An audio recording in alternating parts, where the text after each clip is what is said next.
ભરૂચ જિલ્લાના આમોદની મહિલાએ અંધશ્રદ્ધાની આડમાં ખેલ્યો છેતરપિંડીનો મોટો ખેલ.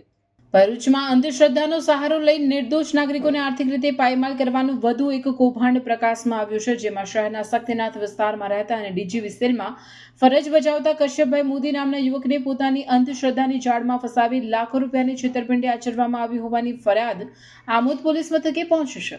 ફરિયાદીના જણાવ્યા અનુસાર તેઓ જ્યારે પોતાના લગ્ન જીવનના વિખવાદને કારણે માનસિક તણાવમાં હતા ત્યારે આમોદના મેલડી માતાના મંદિરે તેમની મુલાકાત ઇખર ગામની નીરુબેન ઉર્ફે શર્મિલા ભાઈલાલ પરમાર નામની મહિલા સાથે થઈ હતી, જેણે પોતાની પર માતાજીની હાજરી આવતી હોવાનું નાટક કરી ફરિયાદીને વિશ્વાસમાં લીધા હતા. આ મહિલાએ ફરિયાદીને છૂટાછેડાના પ્રશ્નો ઉકેલી આપવાની લાલચ આપી માતાજીની બાધા રાખવા જણાવ્યું હતું અને વિધિના નામે દાણા ખવડાવી ફરિયાદીને માનસિક રીતે વશમાં કરી લીધા હતા.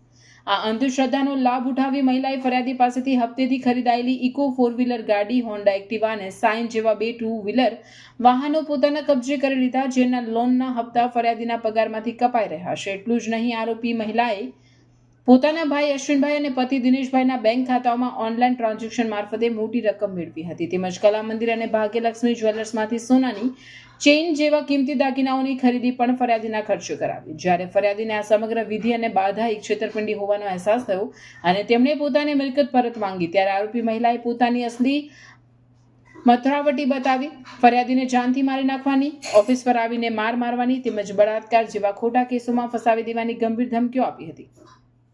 આ ચકચારી કિસ્સામાં ફરિયાદીએ તમામ બેંક સ્ટેટમેન્ટ અને પુરાવા સાથે ભરૂચ પોલીસ અધિક્ષકને પણ લેખિત રજૂઆત કરી ભારતીય ન્યાય સંહિતાની કલમ 316(1), 316(2) અને 318(4) મુજબ કાયદેસરની કાર્યવાહી કરવા અને ન્યાય અપાવવા માંગ કરી છે. જેના પગલે પોલીસે અંધશ્રદ્ધા ફેલાવી છેતરપિંડી આચરતી આ ટોળકી વિરુદ્ધ તપાસના ચક્રો ગતિમાન કર્યા છે.